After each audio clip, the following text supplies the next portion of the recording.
Sejam muito bem-vindos, sejam muito bem-vindas aqui ao nosso encontro, onde nós vamos ter hoje um bate-papo aqui para falar que a sua empresa, se você está começando agora, ela pode se tornar uma empresa sólida. Então, é uma série de 4 vídeos que nós vamos fazer aqui desse bate-papo, tá? Em formato de live, aonde nós vamos falar que a sua empresa pode sair de meio a ser uma empresa sólida. Então, isso é possível. Eu me chamo Dair, sou diretor da Loga Assessoria Contábil e hoje eu estou aqui com meu amigo. Se apresenta aí, Jonathan. Prazer a todos, boa noite. Eu sou o Jonathan Santos, trabalho no departamento de legalização daqui da Logax e mexo com a parte de abertura de empresas, encerramento, alterações. E hoje a gente vai conversar, conforme o Odair já citou, né, como os passos da gente se tornar uma empresa consolidada, né? Então, para a gente dar início, né, a esse assunto, o primeiro ponto é o seguinte, Odair. Quais os aspectos positivos para um MEI, um microempreendedor individual, deve analisar ao ingressar? Essa é uma pergunta muito interessante, Jonathan, porque assim, nós estamos na época do empreendedorismo. Então, é vantajoso que todas as pessoas elas empreendam, vão para cima mesmo. E infelizmente algumas pessoas elas têm medo. Por que medo? Não é à toa. Principalmente o momento que a gente está enfrentando agora, atual, dá medo das pessoas empreenderem. Por que que a sua pergunta é importante quando a gente fala de aspectos positivos? Porque se a pessoa fosse concentrar só nos aspectos negativos, ela não vai ter força para empreender. Então, o primeiro aspecto positivo que a pessoa deve analisar é o seguinte: a carga tributária da empresa MEI. A carga tributária, ela é um benefício muito bom para quem está começando. Veja bem, se você fosse abrir uma empresa normal, vamos colocar aí uma empresa ME, Simples Nacional, ou uma empresa EPP, empresa de pequeno porte. A carga tributária em cima disso, ela pode variar de 4, chegando até 10%, e podendo até ultrapassar isso, em cima de cada nota fiscal que você emite. O MEI não. O MEI, ele tem um faturamento limitado, que é de 81 mil por ano, ainda pode até passar um pouquinho, uma média de 10%, mas você vai pagar apenas uma única taxa naquele período que você for MEI. Uma única taxinha, em média, R$ 50. Por que que isso é positivo? Porque você não está ali concentrado em pagar impostos enquanto você está fazendo a sua empresa crescer, enquanto você está fazendo a sua empresa prosperar. Depois, você vai se preocupar com isso, mas muito lá na frente. Então, esse é um aspecto positivo. Então, quem está começando deve analisar que vai ser uma jornada difícil, sim, mas ele deve analisar que um dos aspectos positivos são esses, é a carga tributária. Outro aspecto também é que, hoje em dia, as empresas MEI, embora a gente não possa levar isso ao pé da letra, fica mais fácil de se colocar uma empresa MEI para conseguir uma linha de crédito. Mas veja bem, é só uma possibilidade. Porque às vezes as pessoas elas vêm anunciando na televisão, olha, você vai conseguir um crédito, você vai ter direito a isso, mas não é bem assim. Mas só o fato da pessoa entrar na fila já é uma oportunidade. Então vamos enxergar isso também como um ponto positivo nesse sentido. Então, eu acho que a pessoa deve se concentrar mais nos aspectos positivos, porque se ela for ficar só pensando no negativo, o momento que a gente está enfrentando, que é difícil empreender nesse país, porque eu não tenho dinheiro para empreender. Se ela for pensar só nos aspectos negativos, ela não faz nada. Então, a ideia é se concentrar nos aspectos positivos, tentar abraçar aquilo que a legislação coloca a favor da empresa MEI, para que a pessoa consiga empreender de uma forma apropriada. Então, é isso que eu penso quando se fala de aspectos positivos. Isso, então isso é o que você falou sobre negatividade é um aspecto até da vida. Se tudo que a gente for entrar, a gente for negativo, a consequência é que pode dar, a chance de dar errado é muito maior, né?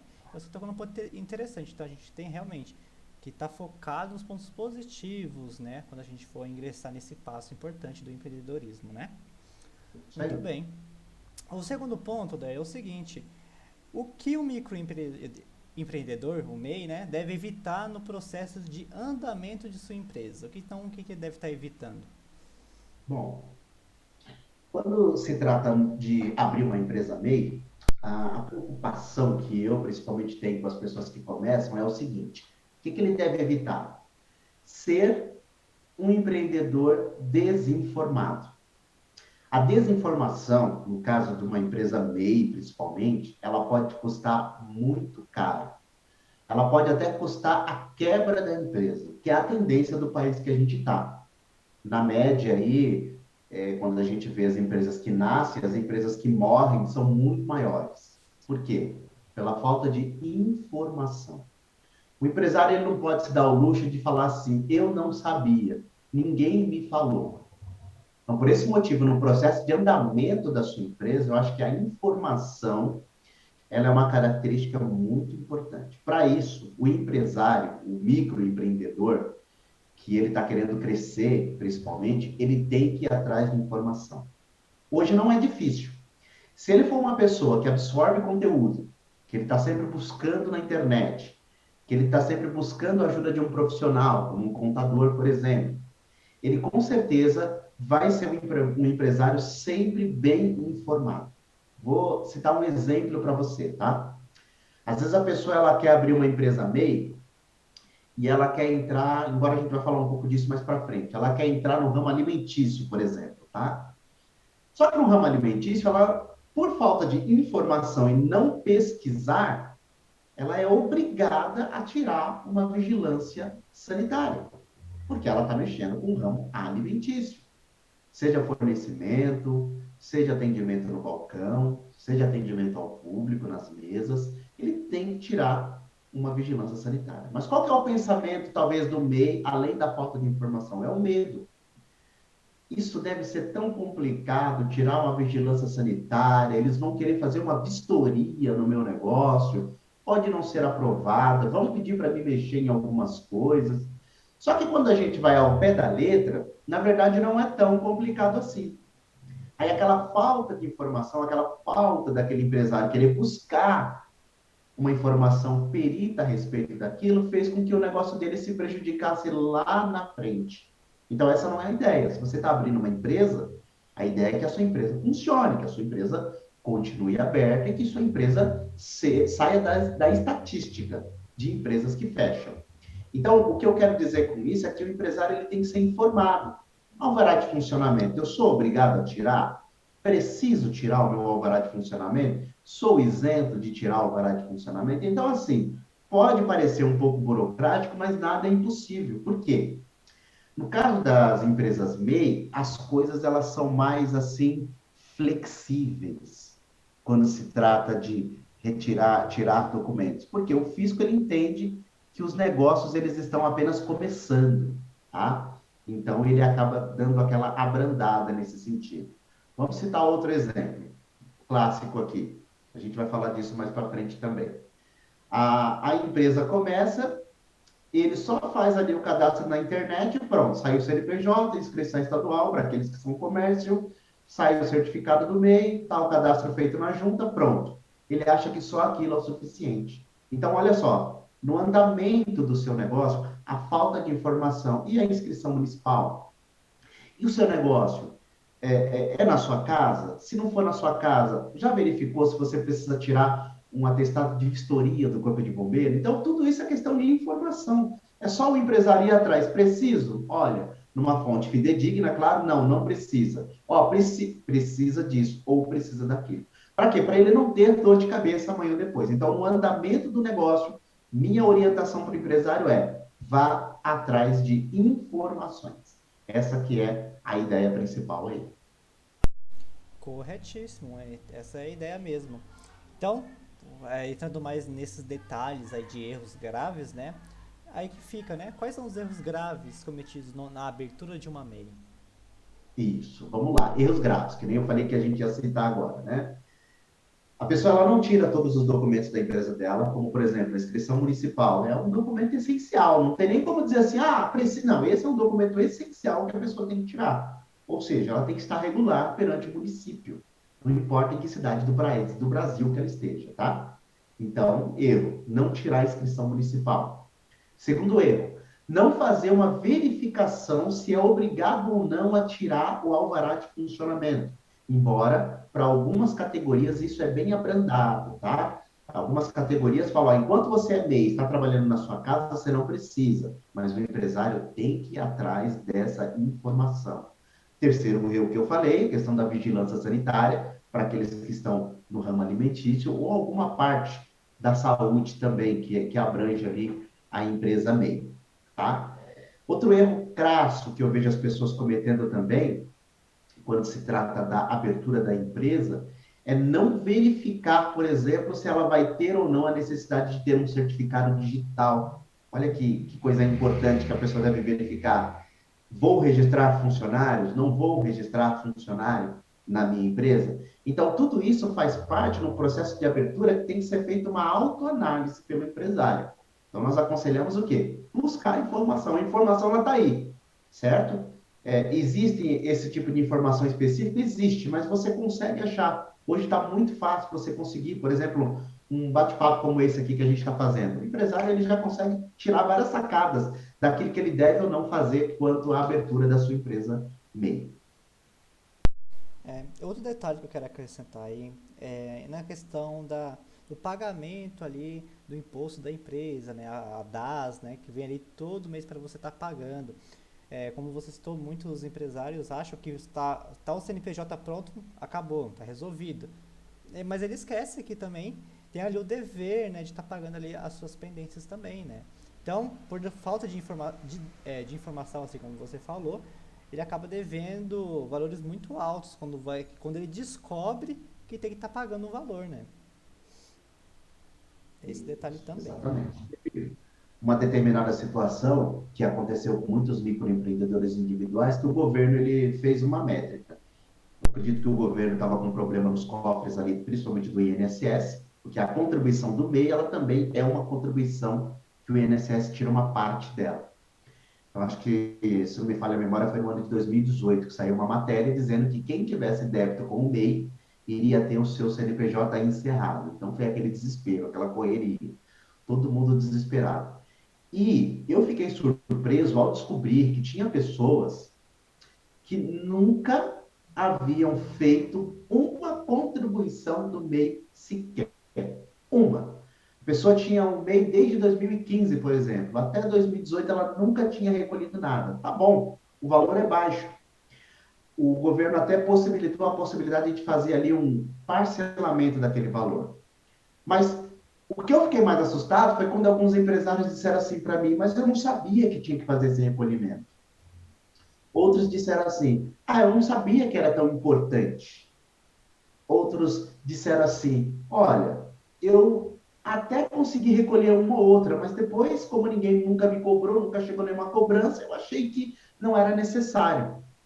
Só que o prejuízo pelo fato da pessoa não estar recolhendo, mesmo pelo fato do valor for baixo, imagina o risco. A pessoa tem uma empresa em funcionamento e tem que perder a sua empresa simplesmente por causa de uma falta de orientação, de não pagar uma taxa no valor de R$ 50, que eu acredito que não era pelo valor. As pessoas não deixaram de pagar pelo valor, deixaram de pagar simplesmente por achar que aquilo não era tão importante quanto eles imaginavam que seria. Então, simplesmente eu acho que assim, o empresário tem que se informar, tem que perguntar. Que tal chegar, por exemplo, se você não decidiu, você tem uma empresa, MEI, você decidiu que você não vai contar com uma assessoria de um contador ali para te orientar mês a mês, mas que tal pegar, marcar uma reunião, pedir uma assessoria para o contador, para você saber tudo que eu tenho que fazer na minha empresa, só para mim não ter problema. Eu preciso saber disso. Então, às vezes, falta isso. O empresário está tão concentrado em tentar fazer a empresa dele dar certo, que ele se esquece de que algumas coisas podem quebrar a empresa dele no curto prazo. Então, eu acho que vale a pena o empresário ele parar, o microempresário ele parar, pensar e analisar o que ele pode fazer para que isso não aconteça, ok? Exatamente, né? Isso não no ano só de 2018, isso até hoje acontece. A gente está em 2021 e tem muita gente também desinformada ainda, né?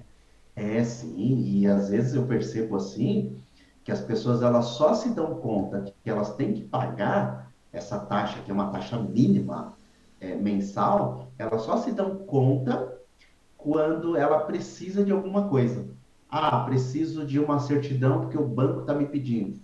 Ah, preciso de uma linha de crédito porque eu estou tentando. Aí o banco fala, olha, você precisa não ter débitos. Aí a pessoa só corre atrás quando de fato ela vê que ela precisa. Então eu acho isso errado. A pessoa tem que correr, tem que tentar saber disso antes. Saber disso antes. Ela não vai esperar que ninguém chegue nela e fale. Ela pode ir atrás, saber o que que a empresa dela é obrigada e o que a empresa dela não é obrigada a ter e a fazer. Corretíssimo. Bem, nosso próximo ponto é o seguinte, Odair. Por que o microempreendedor não deve se apegar ao limite de faturamento, que é os 81 mil, né, que você já falou? Por que ele não deve se apegar a isso? É, essa é outra questão. Essa é uma opinião minha, mas eu acredito que se você for conversar com qualquer outro tipo de pessoa que foca a sua empresa no crescimento, vamos dizer assim, você não pode se apegar ao limite de faturamento, porque eu acho que aí a sua empresa não cresce. O que eu quero dizer com isso? Existem alguns empreendedores que eles ficam ali forçando a sua empresa para ficar naquele limite de faturamento, para não ultrapassar aquele limite de faturamento. E aí eu acho que isso você está simplesmente travando o seu crescimento. Na minha opinião, eu preferia pagar 100 milhões de imposto. Eu queria pagar 100 milhões de reais de imposto. Só que se eu estou pagando 100 milhões, eu estou ganhando 1 bilhão. Então, esse aqui é o entendimento. Às vezes as pessoas não querem pagar imposto com medo. Ah, se eu faturar mais, eu vou pagar imposto. Mas você tem que entender, se você está faturando mais, eu sei que a carga tributária no nosso país ela é alta, mas quanto mais você paga de imposto, significa que mais você está ganhando. Basta você ter uma boa gestão, um bom controle, para que você não ultrapasse ali o nível de pagamento de impostos acima daquilo que talvez você, ou seja, você tem que dar uma enxugada em alguns aspectos. Existem outras formas de tributação. Então, assim, na minha concepção, o microempreendedor individual ele não deve se ater a ficar segurando o faturamento dele. Quando ele tiver que ultrapassar, deixa ultrapassar. Quando ele tiver que desenquadrar, vamos desenquadrar. Por quê? Isso é uma sensação de crescimento. Você está sentindo que o seu negócio deu certo, você sentiu que você tem potencial e você percebeu também que agora o seu negócio ele tem possibilidade de passar para um patamar maior. E é assim que as empresas funcionam. Outro aspecto interessante também é quando as pessoas elas simplesmente por descuido, por falta de orientação, por achar que é difícil, não emitem nota. Aí barra nessa questão do faturamento também. Ah, não estou emitindo nota, depois ela precisa disso.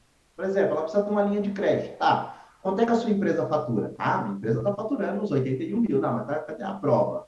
Você tem a prova disso? As notas que você emitiu? Não tem. Ah, mas ninguém me falou que eu tinha que emitir. Então, você consegue perceber aí que falta aí a necessidade dos empresários buscarem mais nesse sentido, né? Buscarem, saber um pouco mais, procurar se especificar. Peraí, eu posso emitir nota? Se eu posso, quanto que eu posso fazer por mês? Olha, se eu ultrapassar o mês, tem problema? Então, tudo é questão de perguntar. Tudo é questão de procurar se informar nesse sentido aí, tá bom? Sim, se o empreendedor ele tiver bom controle, né, da sua empresa, saber quanto que ele está faturando, isso ajuda também. É até engraçado pensar, ó, não vou passar de 81 mil porque senão eu vou pagar mais imposto. Mas se ele está ultrapassando 81 é porque a empresa dele está dando certo, né? E talvez esse pensamento acaba, ele desanima de continuar, né, trabalhando na empresa ali pro crescimento dela, né? Porque isso vira uma trava, assim como você falou, né?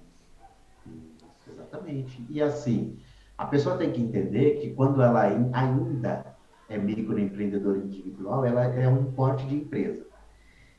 E pelo fato dela ser microempreendedora individual, empresas maiores, ao saberem disso, tem empresa que não compra de microempreendedor individual. Não compra, não pega serviço, não compra produtos. Por quê? Porque aquela empresa ela tem uma sistemática de funcionamento. Por exemplo, a empresa grande, ela quer ter ali, por exemplo, o ressarcimento de CMS. Ela já não vai conseguir fazer isso se ela tiver um relacionamento com uma empresa MEI ou até mesmo uma empresa ME no Simples Nacional. Então, assim, o empresário ele tem que saber disso. Ah, então quer dizer que se eu mudar de porte, a minha empresa pode prestar serviço para empresas maiores? Pô, peraí, isso é interessante. Então, se eu prestar serviço para empresas maiores, as minhas vendas vão aumentar, eu vou poder contratar mais gente. Então, ou seja, quando o empresário ele abre a mente dele, ele sai daquela limitação. Então, enquanto ele está ali pensando, não, meu faturamento aqui está bom, 81 mil está bom, não, deixa assim, do jeito que está, eu tenho medo. Ele tem tanto medo, às vezes, de ser lesado, de errar alguma coisa, de cometer algum erro, de o fisco querer levar alguma coisa dele, que ele acaba se prejudicando. Então, vale a pena o empresário investir no seu faturamento, sim, e não ter medo.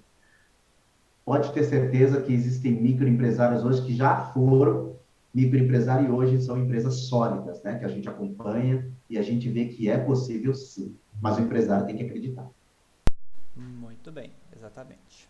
Nosso próximo ponto é o seguinte, Odair. Quanto ao pagamento de imposto, o que deve ser evitado?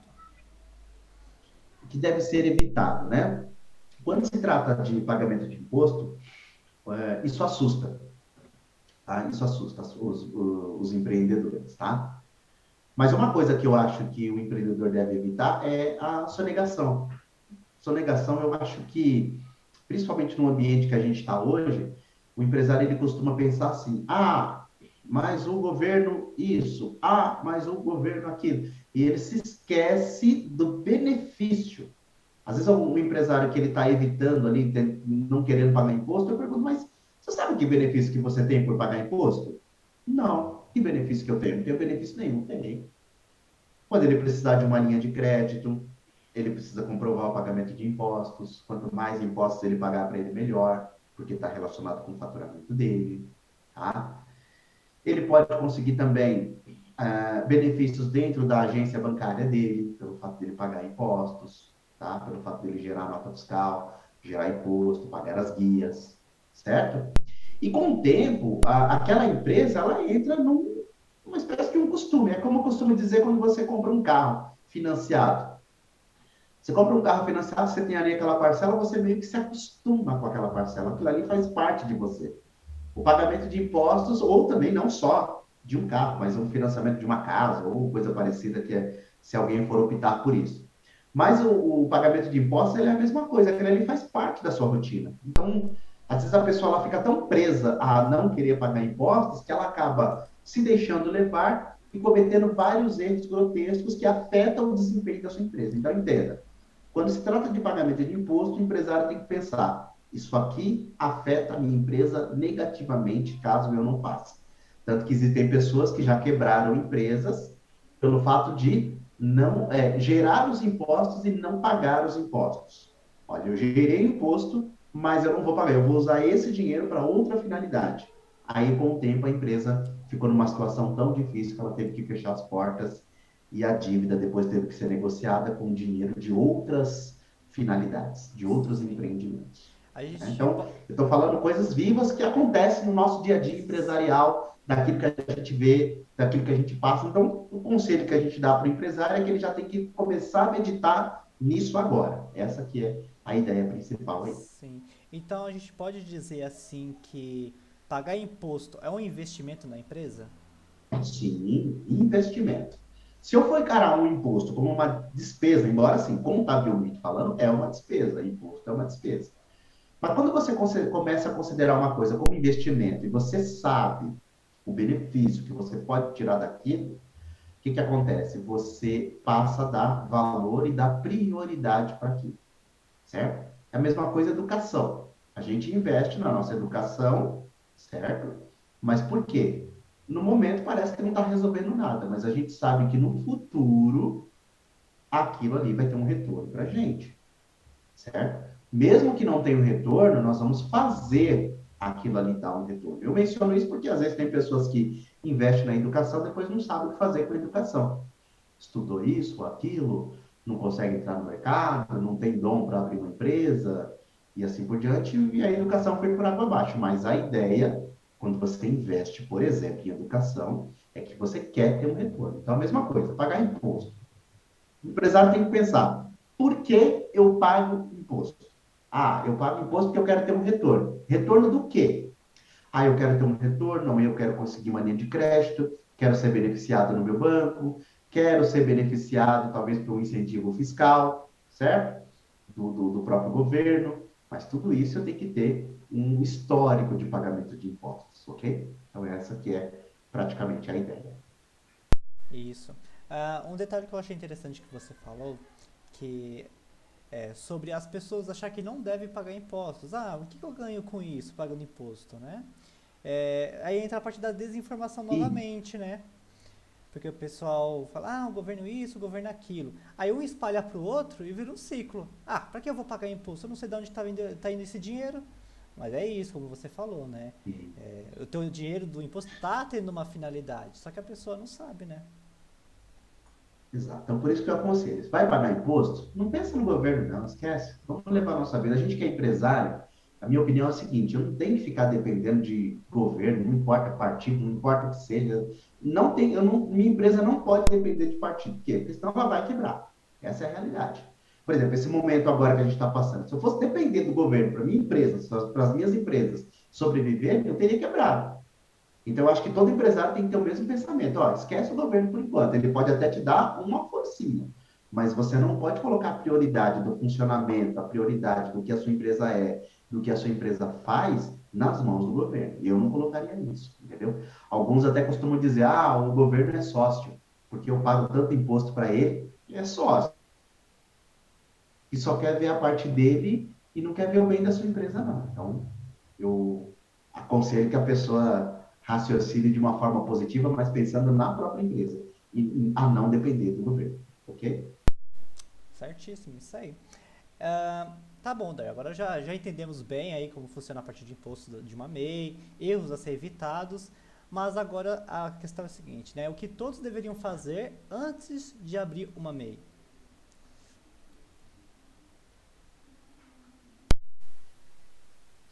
Repete a pergunta, John, não entendi porque acho que deu uma travada aqui no vídeo. O que todos deveriam fazer antes de abrir uma MEI? A gente já viu a parte de impostos, né? Qual é a finalidade deles, erros a ser evitado, né? Mas agora o que todos devem fazer antes de abrir? Isso, antes de abrir. Por que antes de abrir? É a mesma coisa, quando a gente vai construir uma casa, você não pega e já vai fazendo a construção da casa sem planejamento, sem analisar qual o tamanho da casa, quantos pavimentos a casa vai ter. Você não faz isso. A gente vai lá, analisa primeiro, vê o tamanho que a nossa família vai ficar, ou então faz um planejamento. Bom, inicialmente eu vou morar aqui, depois eu pretendo mudar para outro lugar. Então, é um planejamento que o empresário tem que fazer antes de abrir a empresa. Quanto vai me custar? O que que eu vou precisar fazer? Vou contratar funcionário, quanto vai me custar? Se eu contratar funcionário, quanto vai me custar? Beleza, mas tem algum benefício adicional na minha empresa? Questão de faturamento, como é que eu posso planejar? Porque às vezes a pessoa ela se apega em uma oportunidade. Isso não pode. Para colocar uma empresa para funcionar, você tem que ter planejamento. Então, antes de abrir, eu acredito que o planejamento é essencial. Por quê? Hoje, as pessoas elas são motivadas por algum motivo para empreender. Existe pessoas ainda que falam, eu quero empreender muito dinheiro, quero trabalhar para mim mesmo, eu não vou precisar trabalhar para os outros, vou ter minha liberdade, vou poder viajar, quando na verdade a gente sabe que não é bem assim, dependendo do tipo de empresa. Então, às vezes a pessoa ela abre a empresa por um motivo. Se ela já localizou o motivo pelo qual ela está abrindo aquela empresa, então ela tem que ter o quê? Planejamento, para saber, peraí, como é que isso vai funcionar? Como é que eu posso expandir as vendas de mercadorias, ou no caso dos prestadores de serviço da empresa? Se eu for abrir uma indústria, tá? Eu passei de MEI para uma indústria. Se eu for virar indústria, para quem que eu vou fornecer? Para uma empresa só? Para duas? Para três? Eu tenho a possibilidade de expandir esse leque? Tá? Então, tudo isso faz sentido. Quando a pessoa abre uma empresa, tá bom, eu estou abrindo aqui agora, mas e depois que eu chegar no limite do meu faturamento? Quanto é que eu vou gastar para fazer a migração? As pessoas só descobrem quando chega. Aí tá errado. Quando chega no momento, eita, mas é tão caro assim, ou então achei caro. Não, não é tão caro, mas no momento eu não posso. Então eu acho que tudo é questão de informação. E se informar antes para que a pessoa não seja pega de surpresa em algum aspecto nesse sentido aí, tá bom? Certinho, muito bem. Nosso próximo ponto daí é o seguinte, né? Então, que documentos geralmente são deixados de lado no processo de abertura? Isso, a gente até comentou um pouquinho sobre isso daí, né? Que eu até mencionei que nós íamos falar disso agora. Então, o que eu mencionei? Inscrição municipal, tá? Por que que a inscrição municipal, ela geralmente é deixada de lado? Vou explicar agora. A inscrição municipal é deixada de lado porque você faz a abertura eletronicamente da documentação e a inscrição municipal ela deveria sair automática. É o caso de São Paulo, por exemplo, sai automático. Existem alguns municípios também que saem de forma automática a inscrição municipal. Só que já não é assim em todos os municípios, em todas as cidades. Não é assim. A prefeitura, certo? Ela depende de que você apresente a documentação, por quê? Porque ela quer saber de algumas informações a mais. Não deveria ser assim, tá? Na minha opinião, deveria ser automático, porque a legislação do MEI fala que a pessoa já está fazendo a abertura tudo junto. Mas é porque a prefeitura ela vai levar em consideração, por exemplo, se o imóvel tem um IPTU, se o imóvel é um imóvel regular, vai verificar se há necessidade de alvará de funcionamento, embora eu expliquei no começo que o MEI, ele abranda nesse sentido, tá? Outra coisa que é deixado de lado também é a questão de ABCB, atestado de vistoria do Corpo de Bombeiros. Quando a pessoa faz a abertura da empresa que é fora da casa dela, não é na residência dela, ela está fazendo a abertura no local. Então, eu acho que tem a vigilância sanitária também, que as pessoas acabam deixando de lado. A vigilância sanitária, às vezes, não é nem por falta de informação, é porque as pessoas acreditam que é uma coisa tão difícil que elas, às vezes, ficam com medo de correr atrás, quando, na verdade, não é. Então, pode pedir ajuda de um profissional para te auxiliar nesse sentido.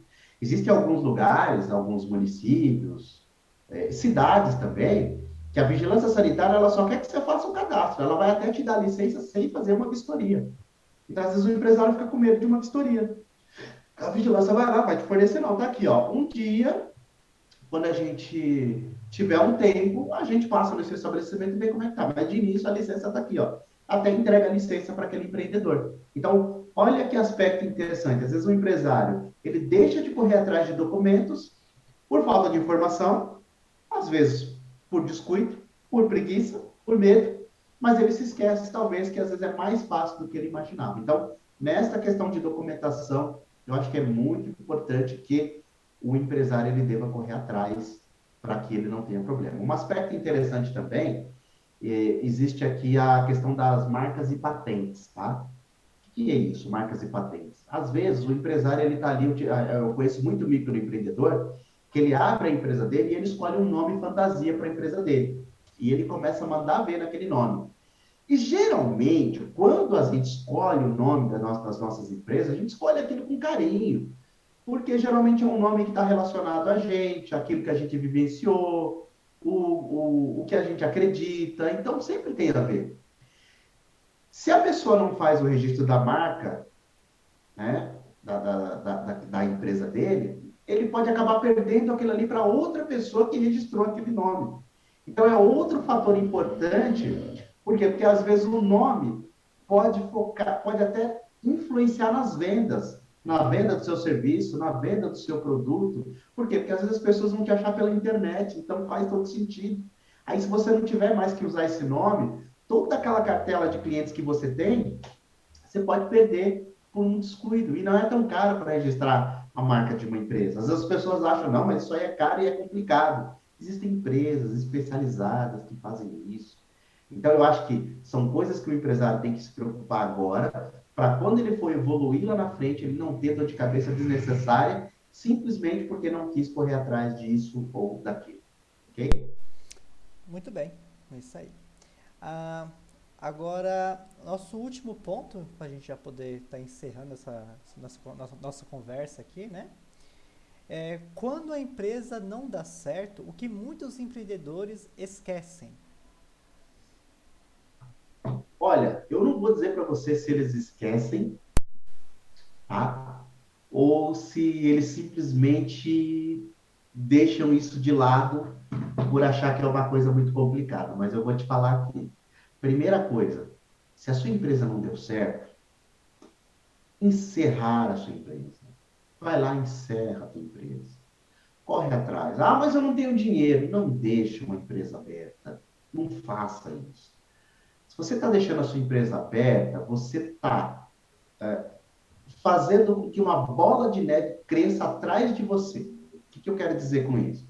Quando uma bola de neve se forma e você não percebe a chegada dela, embora é impossível por causa do barulho, essa bola de neve, quando ela vai vindo atrás de você, quando ela está muito em cima, você já não consegue mais fugir e nem consegue segurar ela. Imagina você tentando segurar uma bola de neve. Não dá.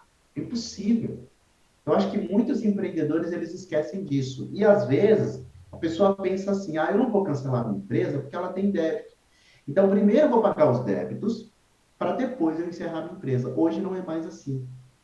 O fisco, pensando nisso, hoje ele permite que você cancele a tua empresa, mesmo que ela tenha débitos. Para quê? Para que a bola de neve não continue crescendo. Então, a minha ideia é: encerra, não tem dinheiro para pagar os impostos? Segura.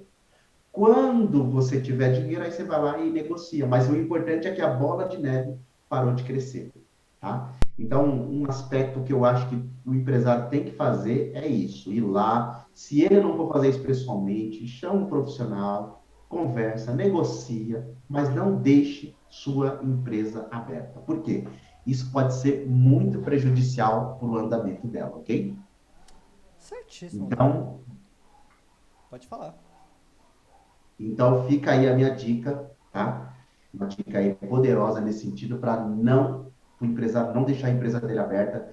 Se ele perceber que a empresa não deu certo, já corre atrás, faz o trâmite, encerra, resolve, tá? Para ele não ter problema, ok? Ok, isso aí, então. Então é isso, né?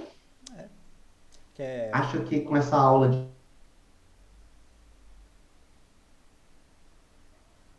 só um minuto que o Dai travou.